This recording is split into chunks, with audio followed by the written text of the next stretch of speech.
Today on episode number 618 of the School of Podcasting, I've got an interview with Jordan Harbinger, who had 7-figure downloads, a 7-figure business, and then had it all ripped away. He's going to explain to us how that happened and what we can do to avoid it.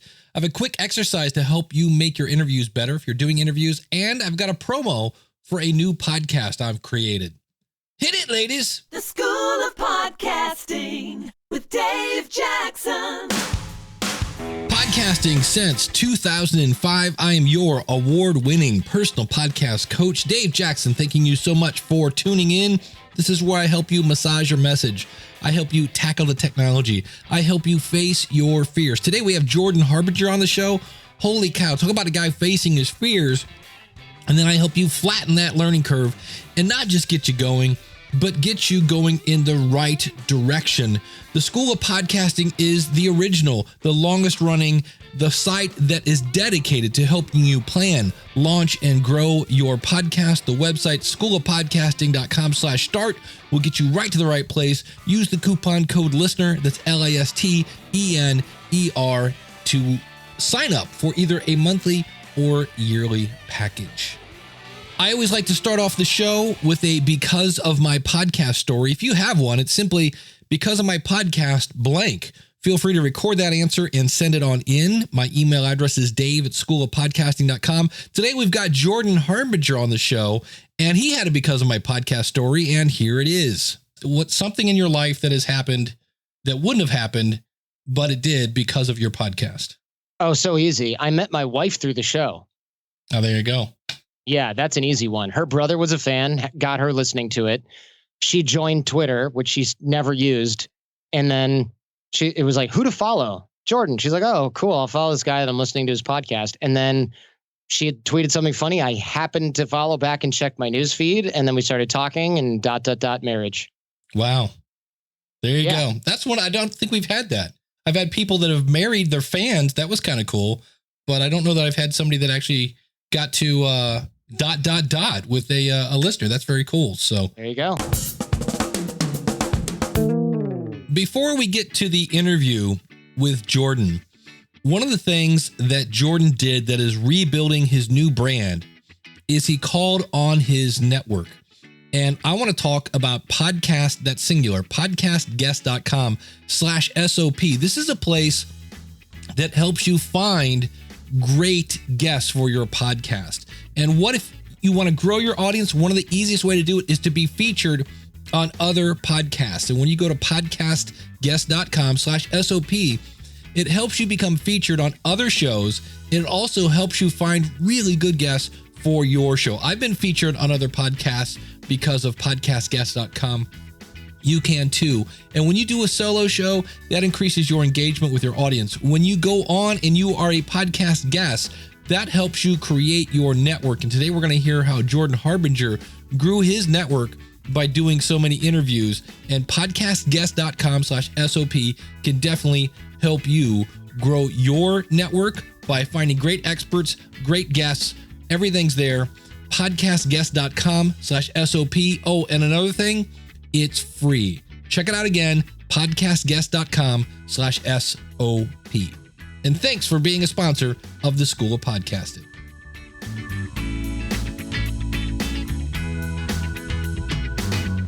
Stay tuned after the interview. This is a great interview. Man, what a story with Jordan Harbinger. I've got the question of the month coming up, and I've got a brand new podcast that you might want to check it out. Right now, this is a guy, think about this story. Jordan Harbinger used to get more downloads in a month than I have in 13 years. Think about that. And one day he woke up to find out he was no longer part of a podcast that he started.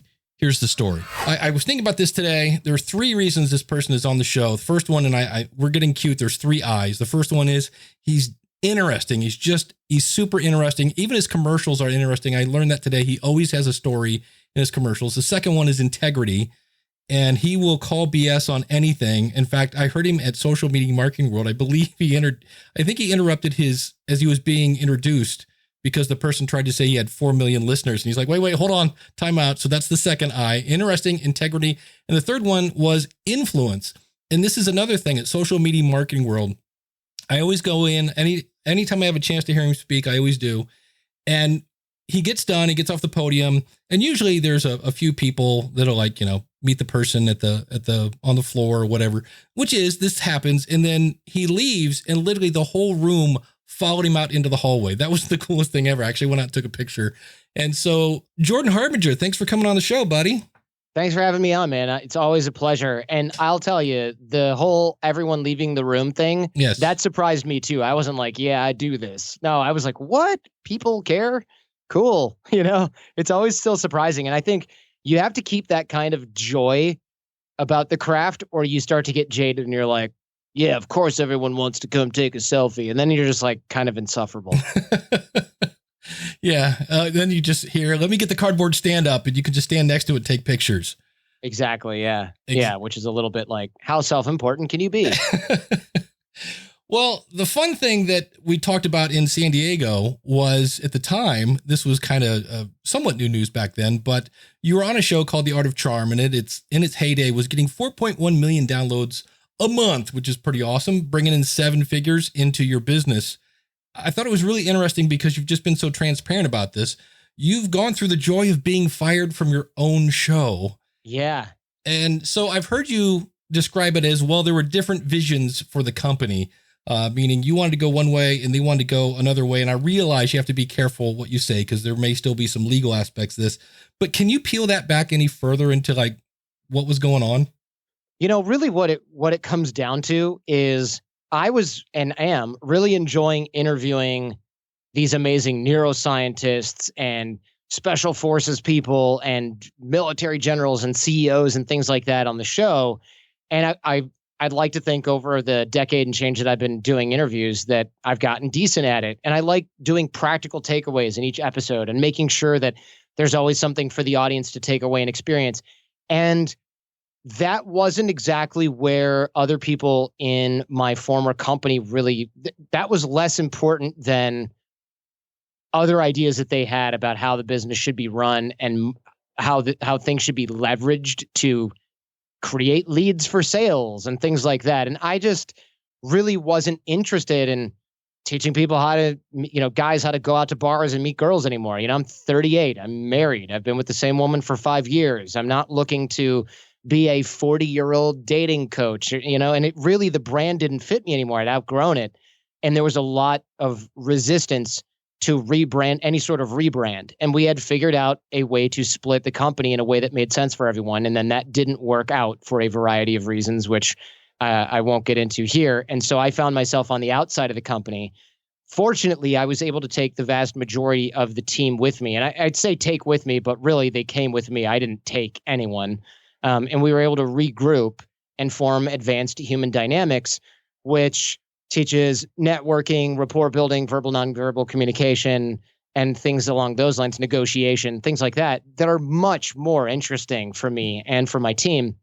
And I formed the Jordan Harbinger Show, which prides itself on really taking what I was doing before just to the next level and beyond, with really great guests. There's no stigma from the dating stuff because we don't cover that. And we really do get into a lot of practicals, and all the things I loved about the old show turned up to 11, and none of the drama that I really couldn't stand. Do you think the brand was really holding you back in some ways? Do you have any examples of that? Yeah, I do. It was for sure. And this is, for example, I go book a lot of great guests on the show. In fact, I've got some really great people coming up as well, like Dennis Miller and journalists from the New York Times and DJs that have global names that are all around and things like this, among others, and even senators. And I remember pitching them last year when I was with the old show and just getting no response, or getting a very lukewarm response, to say the least. And then when I reformed the new show with the Jordan Harbinger Show, I sent emails and they were like, yeah, let's do it. What works? And I thought, I might have just gotten really good timing with this one. And then it happened again and again and again and again. And I thought, wait a minute, this isn't just good timing. This is not having to explain why the name is weird and sounds like it's about meeting chicks at bars, and it isn't. And so I didn't have to worry about that anymore. And that was that's been a huge relief. Additionally, our new coaching company, Advanced Human Dynamics, we have a lot of military, we have a lot of special forces, we have a lot of government and corporate clients that we just could not get with the old brand because in theory, we wouldn't have been able to get them with the old brand because they were like, I'm not telling HR that I'm going to take this class. I'm not telling my unit commander that I've got to submit a $25,000 receipt for a company that on the website says like, be fearless and when approaching women, it's just not going to fly. Uncle Sam's not going to be thrilled about that. And we lost a lot of opportunity there. Now, I viewed it as lost opportunity. The company was just saying these aren't a good fit for us. And I wanted to be and form a company where that was a good fit. And I wanted to not serve the same type of customer that I was in the past. And that's what we've been really working hard on doing. And that's been a challenge, to rebrand and then change your customer base is difficult, but it's worth it. Well, and you mentioned the new company, Advanced Human Dynamics. You're going to actually do like a live seminar in August in Vegas. How is this going to be different than like previous workshops that you had?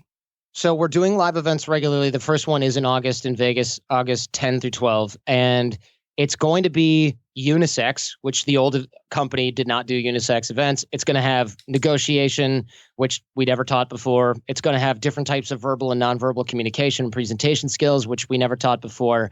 And it's also going to have a lot of networking, which we'd never taught before. And so really we're reinventing the curriculum in a lot of ways. I'm bringing on a lot of different coaching staff from different parts of different teams that were sort of riding solo before, and that really complement what I teach. And so it's a much more individual and unisex, corporate-friendly, military and organization-friendly type of event versus, all right, it's really for guys only, and it's just for personal stuff. This is all going to be professional development that will spill over into your personal life, but really will help you be more successful in your career and in your business, which, frankly, is important because that means it pays for itself and doesn't just feel good.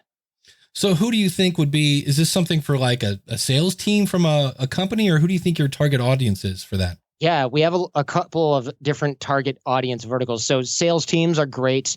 Entrepreneurs are really good sort of target market for this. And frankly, one of the primary markets that we have that came as kind of a surprise is we have a lot of military and security forces and even bodyguard schools sending their people to these events, because this is what they need in their line of work. So I thought that was kind of interesting to see these sort of special forces sitting next to a cosmetics entrepreneur, sitting next to a salesman for a CRM company. That kind of thing, it sort of cracks me up in a way because it really is the glue that holds us all together. And so anybody who's interested in creating and maintaining networks, learning how to be more persuasive and influential would be really well served coming to this. Like I said, negotiation, networking, rapport, and nonverbal communication are going to be the core of this. And I think it's going to be really fun. How many months ago was the transition? 3 months. It's been just over 90 days. Are you sleeping better yet? It's on and off. Yeah, I am sleeping a lot better on the whole, but I'll tell you, I have my nights where I'm like, and it's 1:52 and I'm wide awake,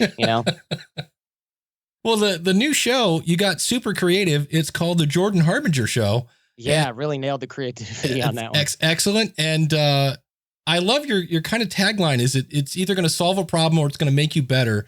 And for me, I always tell people that in your podcast, you've got to make people either laugh, cry, think, groan, educate, or entertain. And for me, the education level and the think, you make me think all the time.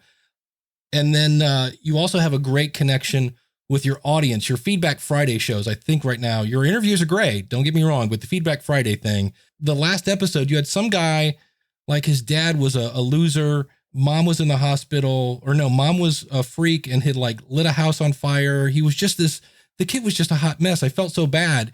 How do you answer a question like that when somebody's just, Jordan, help me, my life is a mess? I just listened to that and I thought the responsibility of trying to conjure up an answer to that is insane.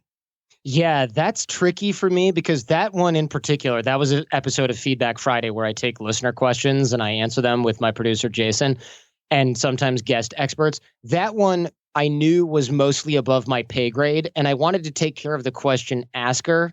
So I told him about the suicide hotline and things like that, but I also told him to make sure that he's not just taking on problems from the person that he's trying to save, because that can really destroy your life, drag you down with it. And so I do realize when certain things are above my pay grade, and I state it as such. And so on Feedback Friday, I'm always very careful to go, I'm not a therapist. Here's advice for this, but you also need to see a therapist immediately, or a doctor, or get this handled. Because what I noticed is there's a lot of advice shows, Dr. Drew and Adam Carolla, Loveline back in the day. Dr. Drew is a doctor. He's allowed to dispense this kind of qualified advice. I am not a doctor, so I can give advice on pretty much anything. But when it comes to mental health, I'm not going to tread very heavily on that. And I'll bring on a therapist or a doctor to make sure that they're getting proper advice. So it is a lot of responsibility, and you can't take it lightly. And I think that's important to know. And when podcasting in general, hosting any kind of show, you have to be an advocate for the listener. Every minute of their attention has to be earned. And if you're advocating for the listener, it means you're asking the questions that the listener wants to ask of the guest, but it also means that you respect them enough to tell them when you don't know the answer to something, so that you're not just flying blind and BSing. Because I think winging it is a great way to burn a relationship with your audience. The thing I loved when I've seen you speak and you talk about, and you're not kind of, the way you put it out there is like, I just do the work. Like people go, how are you growing your audience? Like, well, I do you read the book before you interview somebody. And can you think of a time, because there are going to be those people like, oh man, I just wing it. I keep it real, yo. And can you think of an example of when you did the work and when the interview was over, you're like, oh, I'm so glad I did the work? Oh yeah. I mean, the first time I got the whole, doing the work is a good thing, was this, I'm a slow learner. It was the 7th anniversary of my old show. So 7 years in, I'm interviewing Robert Greene, the author of 48 Laws of Power. I don't know. He's a pretty well-known author. If people have ever checked out his stuff, 50th Law, really well-known author. Art of Seduction was another book that he wrote, is about like power and war and things like that. And after the interview, I'd read the book. I didn't want to disappoint him. I'd been going back and forth with him for like 2 years and kind of was too chicken to pull the trigger and book the interview. And I finally did it. And he, at the end, goes, why did this take so long? And I said, what do you mean? He goes, we've been going back and forth for 2 or 3 years. How come you didn't just do this interview earlier? And I said, well, frankly, I didn't want to waste your time. You're an important guy. You're a really influential author. I wanted to do a good job. And he goes, this is one of the better interviews that I've ever done. You clearly read the book. You clearly prepared. You should have pulled the trigger earlier. And I really thought, well, earlier I was winging it. And so after that, I called Ryan Holiday, who is a friend of mine who worked with Robert Greene. And I said, man, Robert's so nice. He told me I was a good interviewer. I'm really, on top of the world. I'm on cloud 9. And he goes, hey, he doesn't really throw that stuff out there. He's not really a let's make someone feel good for the sake of making them feel good kind of guy. So he means that, he meant that. And I went, oh, well, then I should probably take this more seriously. So that's when I started to read the entire book, take notes, treat this like a research project, each guest like a research project, instead of just winging it and thinking, I'm getting away with this. Because I remember thinking, if I just ask leading questions, people will present and it'll be fine. And I really thought, I'm getting away with this. It doesn't really matter if you think you're getting away with it. I promise you, you're not doing your best work. I promise you, you're not. And there are people, like you said, I keep it real, yo. I just want to take the conversation where it's going to go. I still do that. I'm not locked into the notes. I don't have a show flow that's do or die. The better prepared you are, as long as you're not attached to a show flow and a process, and you can free think outside your questions, you will always do a better interview than somebody who's just going, oh, I usually use my natural curiosity to guide me. You should use that, but you should also know exactly what this person's done for the last 2 decades, so that if they forget to tell something, you can give context. If they skip over something, you can fill it in. You have to be able to do that as a host. And if you're not, you're just being lazy, whatever you want to call it, keeping it real, being naturally curious, whatever euphemism you want to paint over it with, you're really just leaning into your laziness. And I get that temptation. I totally do. But you're not fooling anyone, especially your listeners. Well, where do you find, for somebody that says, I just don't have the time to do that, how do you find the time to make all that happen? I'm kind of one of those guys that says if you don't have the time to do something right, then you don't have the time to do it at all. And I get that. And I also understand that sometimes people don't have the time to do it. And that means that they, frankly, just need to. Well, let me be fair. If you're a parent and you've got a day job and this is your side hustle, I get not having time to do all the prep that you want. But I also know a lot of people waste a ton of time. They don't necessarily listen to the audiobook. You can, first of all, audiobooks are great. You can listen to them on the commute. You can play them at 2x. You can play them when you're walking around. Oh, you're watching your kids play at the park? Pop in the audiobook at 2x. You're not going to have to keep your eyes off your kid and then, have your wife yell at you because you lost them. You can prep. You can do the work. You can listen to other people, interview them to get an idea of what it is. You can create those notes on the fly. If you don't have a few hours to prep for each guest, maybe you're doing too many shows. Maybe you should do one show a week instead of 2 or 3 if you don't have time to do the prep. And I get it. People are busy. I thought I was busy too, but I started to reprioritize and I realized, well, if I want to be one of the best interviewers in the world, which is a long shot, but I'm trying for it, then I have to dedicate the time. It's just like somebody who wants to be really good at a sport, but then they're sitting around playing video games. Does that person really want to be good at the sport? You see I watched this documentary called Topspin. It's about ping pong, table tennis players trying out for the Olympics. And these are 16-year-old girls and guys, and they leave school at noon, and then they train for 8 hours a day, every single day, because they want to be the best in the world. If you want to really do something good, you don't have to be the best in the world, but if you want to do a great show, you have to figure out when you're going to do the prep. And maybe you shouldn't be interviewing authors if you don't have time to read the book. Maybe you should be interviewing people who do talks, and then you can watch their talk on 2x, and it's 20 minutes of your time instead of 4 hours. The proof is in the pudding. Like I said, I love shows that make me think. And I'll be honest, I did not listen to your old show because much like everybody else, I thought it was a dating show. And I'm like, well, I'm married, so I don't need to listen to that. And I probably missed out a bunch of good stuff, but I've definitely been absorbing your show. And speaking of the old show, let's go back to that dark place. Yes. How did you find out that you were no longer with the company? Oh, I mean, it was pretty abrupt. It was like Saturday night. I was, actually, I'm not sure that this is something that I should be broadcasting. So I'm going to leave it at this. It was pretty abrupt. It was unexpected because we were already negotiating a way to not do it that way. And it was disappointing. And I went through like the stages of grief. I went through them really fast. It was like one day, I can't believe it. The second day, wah. The third day, okay, what am I going to do to rebuild this? Calling in all the support and favors that I can from friends.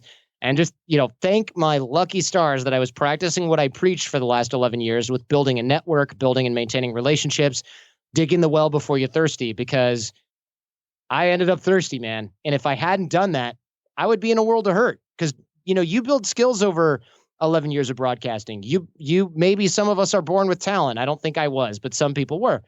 If you don't have if you have that and you rely on that, that's great. But that means you're doing it all yourself. So you better have a network of people around you. And I don't know what I would have done without the network of people around me, because those were the people that said, don't skip a beat, start the Jordan Harbinger Show, start off with a bang and get going. And those are people like Norm Pattis, who owns Podcast One, 30, 40, 50, probably 50 plus years in the radio business.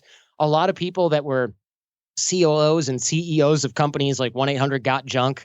My friend Cam Harold, who was there and helped build it up to $180 million. And he told me stories of him getting fired by his best friend after 11 years with no warning, and said, this is the best thing that's ever happened to me, and it's going to be the best thing that's ever happened to you. And I know it sucks right now, but in a year or two, you're going to look back and go, why the hell didn't I do this myself earlier? And the answer is because it's hard. Well, I mean, in the past, you've kind of coached people on kind of controlling, I don't know, it's not thought control, but mind control, kind of how to dig yourself out of a funk in some ways. Were you able to kind of coach yourself? Did that come into play, or was it just like, oh, this is so much harder than I thought it was? What was going through your mind? Actually, it was my wife and a lot of friends who were like, well, what Jordan would say in a time like this. And a lot of my team, I ended up leaving, and a lot of my team came with me from the old company, and they were saying things like, hey, don't you tell people, regroup, make a plan. Don't you tell people, get mindful and da-da-da. Don't you tell people you've been digging the well before you're thirsty. Don't be afraid to ask other people for help. Don't you tell, and I finally was like, yeah, maybe I should take some of my own advice. And even my listeners were writing in and saying, hey, you've been giving me good advice for 11 years. Now it's time for me to give you some advice. Listen to episode, 465 and re-listen to episode such and such and such and such. And those people that you interviewed, you were coaching them and they were coaching you, and you just need a refresher. And I thought that's a pretty good bit of advice. And it was kind of funny to have my own Jordan Harbinger Show fans say, I've been listening to you for 11 years. You can do this, pull your pants up and get to work. I thought that was kind of funny. What do you think the biggest difference between, this sounds so weird, the old Jordan Harbinger versus the new, Jordan Harbinger 2.0? What's different was pointed out to me by other people. And I thought this was interesting. A lot of people said, wow, it seems like you have a renewed energy with the new show. Wow, the topics seem really fresh. Wow, you're clearly even more prepared. You're more on your feet. You're more on it than you ever were. And I didn't really notice this because, it's kind of like losing weight or gaining it. You kind of don't really notice until someone says, hey, man, looking a little rough around the edges, or a little bit chubs. You go, really? And then your pants don't fit and you go, oh, yeah.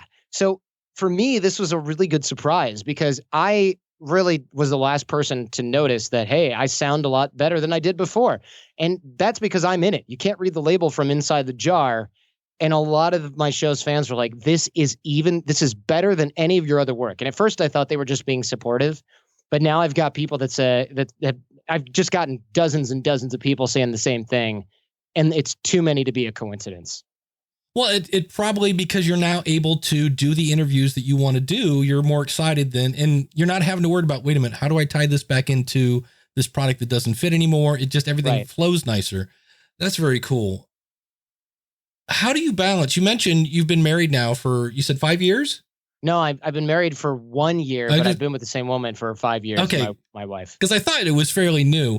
How are you balancing the whole work life? Because I know she works with you, right? She does. And I'll tell you, we don't really balance it because we don't have kids.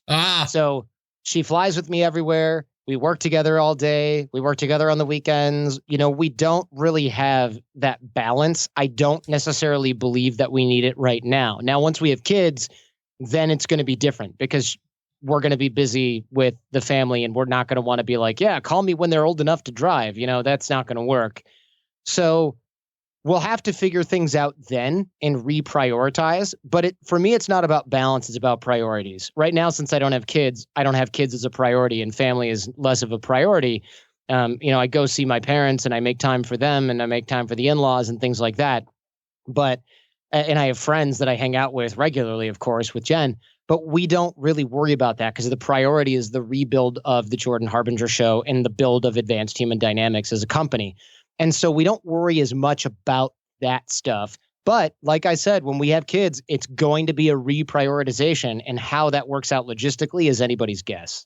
Yeah, but that's huge. When you have the support of your family, and in this case, it's Jen, that makes a huge, huge difference. So I'm glad to hear that because without it, you're sunk. I've seen, oh yeah. Yeah. One of the things I like about your show is it is educational. You kind of teach people and you give advice and things like that.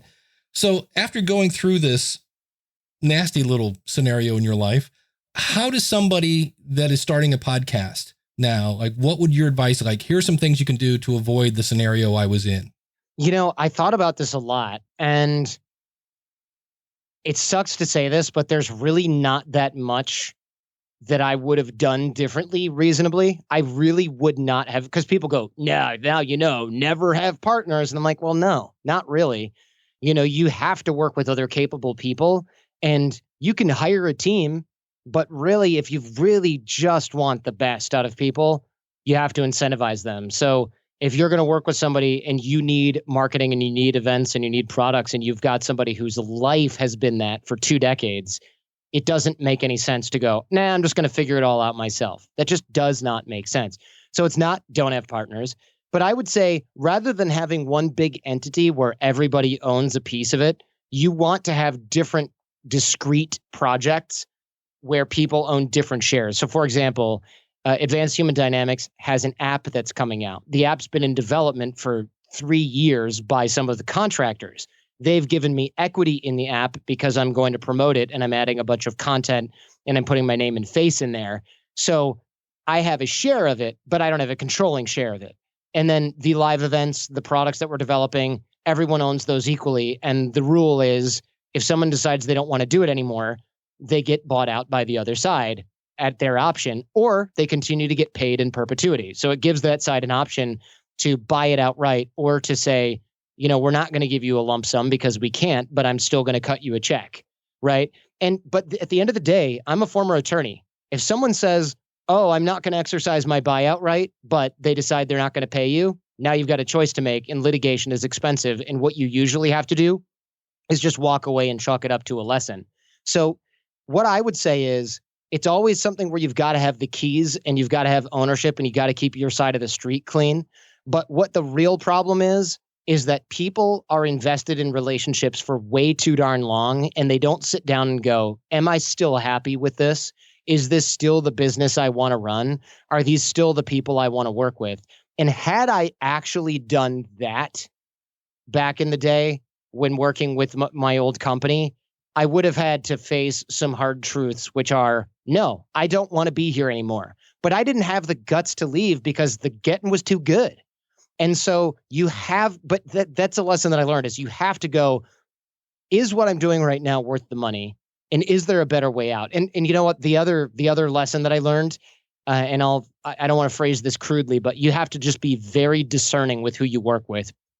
Just because you make rational decisions based on what's best for a business and best for the people in it, doesn't mean that someone's not going to be driven by ego, narcissism, outright crazy ass ish, you know, that they're dealing with on their end. You just don't know. You know, you might think, well, I work hard and they work hard, so we're going to figure this out. No, maybe they don't want you to succeed because in their mind, that means something about them.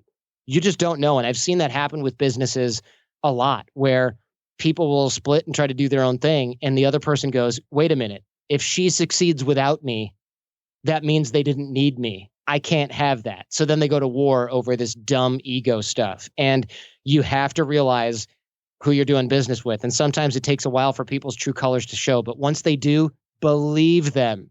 That goes for who you're dating. It goes for who you're married to, as well as for any business partner. Because I think what a lot of people don't realize is if you've got a business partner, you are married to them. You don't have to sleep with them, but you are married to them. Legally, you are married to them. They don't call it marriage, but you have a union. And when you want a divorce, the courts kind of go, you guys should just figure this out because it's a big mess. And then they wash their hands of the whole thing. And you know what? They'll help you figure it out for a paltry 6-figure sum. That's all. Well, so does this mean in the future, let's just take the example of your app, that maybe once a year you're going to go with that team and go, hey, are we still happy with this arrangement? Yeah, it really is something where on the regular, we communicate. My business partners and I, we communicate very regularly on what we're doing. The division of labor is really clear. We always bring up issues if we have them with one another. And yeah, every year it'll be like, hey, you know what? And it doesn't have to be like, this is our annual gripe sesh. It can kind of be like, hey, you gave me 5% of this, but I'm really sending in a lot of users. I really don't know if I'm being compensated adequately for that. And they might go, okay, well, I don't want to give you more equity, but what I can do is give you a cash bonus for every user that you generate. Or, well, we don't know if you're bringing in the users. It looks like you might be, but we're not tracking it. We got to figure this out. Or, look, you're bringing in users, but we're doing this other thing for you. Do you value that equally? And you have to go, well, yeah. You know, like with this app, I don't have a ton of equity, but what will happen is that my show, the Jordan Harbinger Show, is inside the app. So if they're spending literally $1 million on user acquisition, they're bringing me a lot of new listeners, which I can monetize with ads. So do I need more equity in the app, or do I need to just enjoy the fact that they're promoting the crap out of the Jordan Harbinger Show and not worry about the nickel and dime? And you have to create that on your own. You don't want to wake up one day and go, I hate this arrangement and you guys are unfair and da-da-da, because that's unfair to them. Right. And I've noticed a lot of business partners do this to each other. They cry about everything to anyone who will listen. And when it comes time to solve the problem, it's, oh, no, it's cool, bro. Let's go have a drink. But then they're just plotting your demise. And I've seen this happen so many times, and I know it does because it happened to me too. It's all a matter of you have to be comfortable, and each person has to be comfortable putting their communicating their honest thoughts and not just trying to avoid conflict.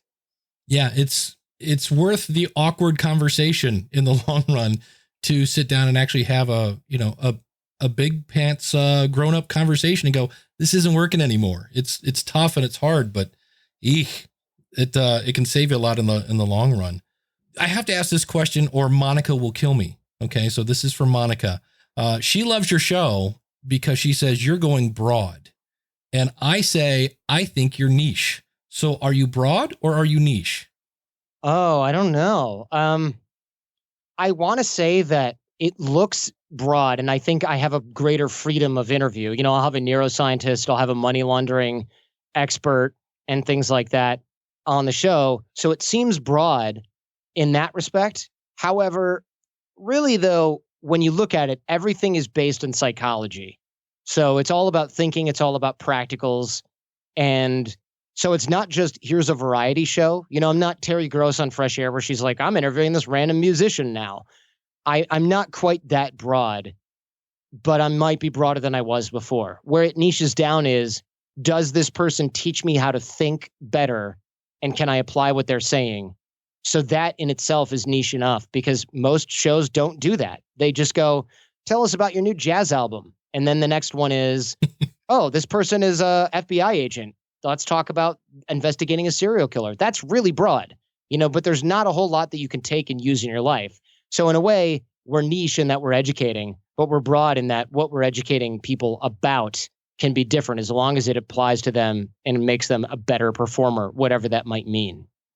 One other thing I should ask you, you mentioned the event in Vegas. If somebody's interested in that, where do they go to find out about that? Sure. They can email me, Jordan@jordanharbinger.com. And they can really just shoot me a note, because right now there's not even any live event stuff on the Advanced Human Dynamics website. But I would happily talk to them about whether or not it's going to be a fit and get that going. And I have no problem fielding email. It's one thing everybody goes, I can't believe you have your email on every show and it's public. And it's like, look, I'm not saying I'll get back to everybody who just says, hey, I got a random question about this, in a short period of time. But if somebody wants to come to the event, yeah, just shoot me a message, Jordan@jordanharbinger.com or Jordan@advancedhumandynamics.com. Both go to my inbox and I will happily help them out. And right now, the people we have registered we have some Green Berets, we got some bodyguards, we've got some female entrepreneurs in different spaces. So it's really going to be a great event. So I would love to hear from some listeners of people that are interested in possibly coming and joining us. Awesome. And you can find Jordan again at jordanharbinger.com, or just look for the Jordan Harbinger Show and wherever fine podcasts are distributed. That's right. Thank you, my friend. Thank you.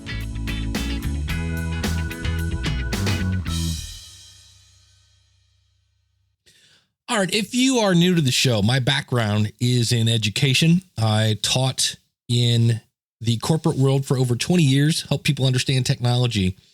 And so what we're going to do is we're going to grade my paper that I just handed in. And this, if you do interviews, this is a really interesting kind of exercise that you can do. Think about this. I'm going to play one clip that Jordan just said. You have to be an advocate for the listener. Every minute of their attention has to be earned. And if you're advocating for the listener, it means you're asking the questions that the listener wants to ask of the guest.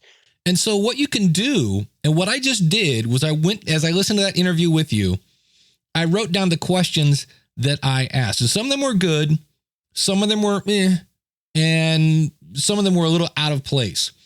So the first question I open up with, what happened? And I asked for a deeper explanation. So I did some research. I tried to do a Jordan on Jordan. I listened to a lot of Jordan before I did this interview.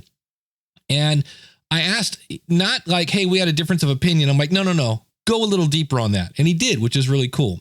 My second question, do you have an example of how the brand was holding you back? Not was the brand holding you back? That's a yes or no question. Give me an example, because I've heard him say that before. So I thought that was a decent question. How is your new event going to be different?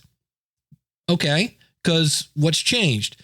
Who is your target audience for that event? Now, the other thing I want to point out here, that's my third and fourth question. These are up front, in my opinion, the beginning of the episode or the interview, because I want to give him a chance to pimp while people are still listening.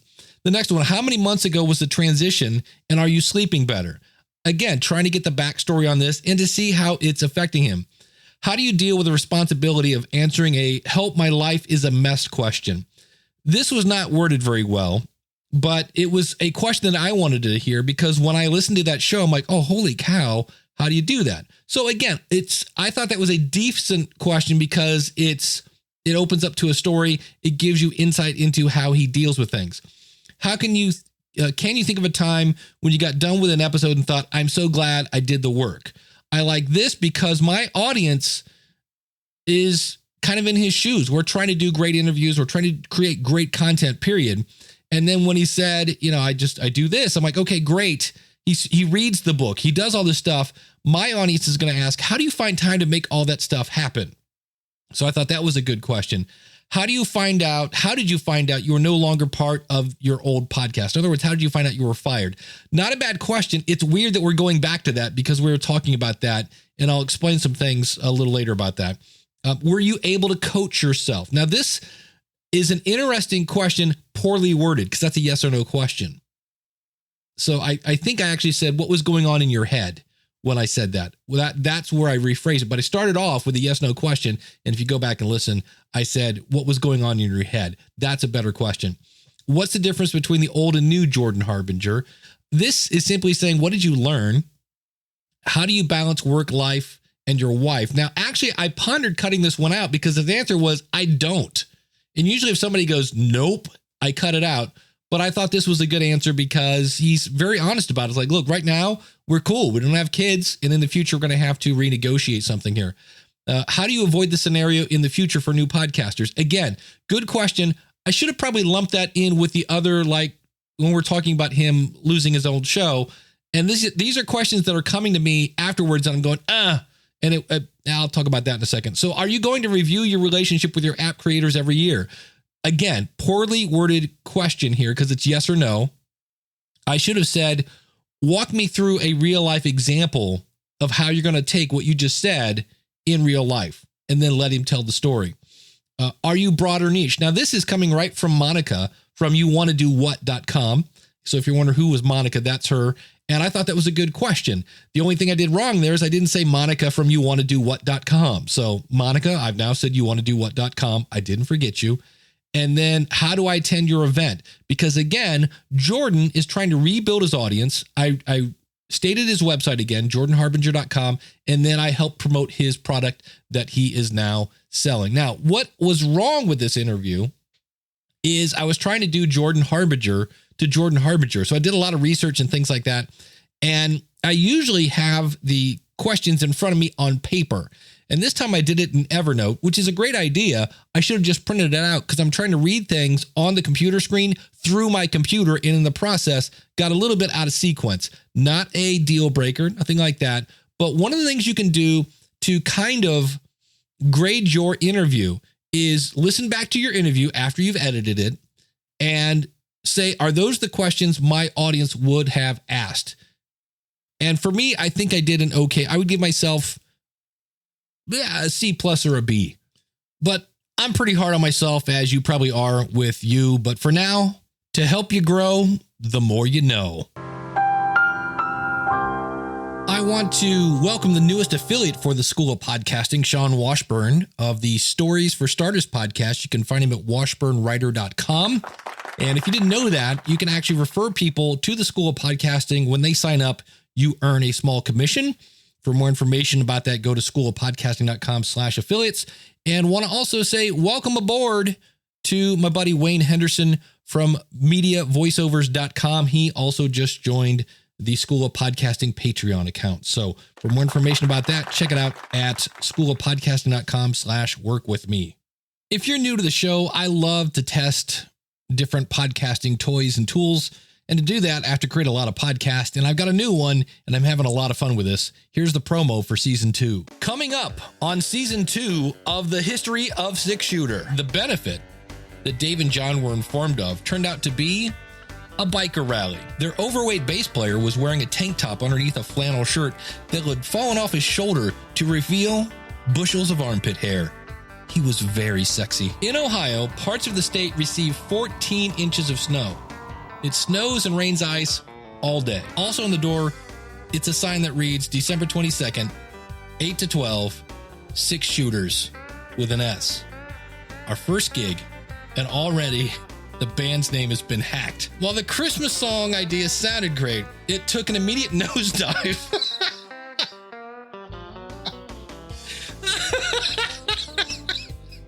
Okay. The band had their first guest appearance by Opal, the drunken wench. And Kevin passed her a lyric sheet. But apparently, Opal can't read. Where am I going to live when I get home? Margaritaville. Ugh, just the word makes me want to vomit. During one of Mike the DJ's screw-ups, his microphone exploded. It was about this time a drunk shouted out, "Quit stalling!" For all the shenanigans of being in a country band in 1995, go over to historyofsixshooter.com, binge, listen, and subscribe. That's historyofsixshooter.com. As we get ready to head out the door, first of all, thank you so much for listening to this episode. Hope you found it educational, entertaining. We have every month, we try to do the last episode of the month is going to be based on a question that I ask you. And so I need your answer by 5/25/2018. And there are two questions. Pick one or answer them both. Are you planning on starting a new podcast? If so, what is it?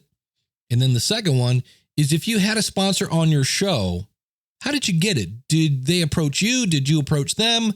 Or did they come from your media host? How did you get your sponsor if you had one? Now, when you send them in, please put May 2018 question in the subject line so I don't lose it. You can find all the different ways to contact me by going to schoolofpodcasting.com/contact. Again, I need these in by May 25th, 2018.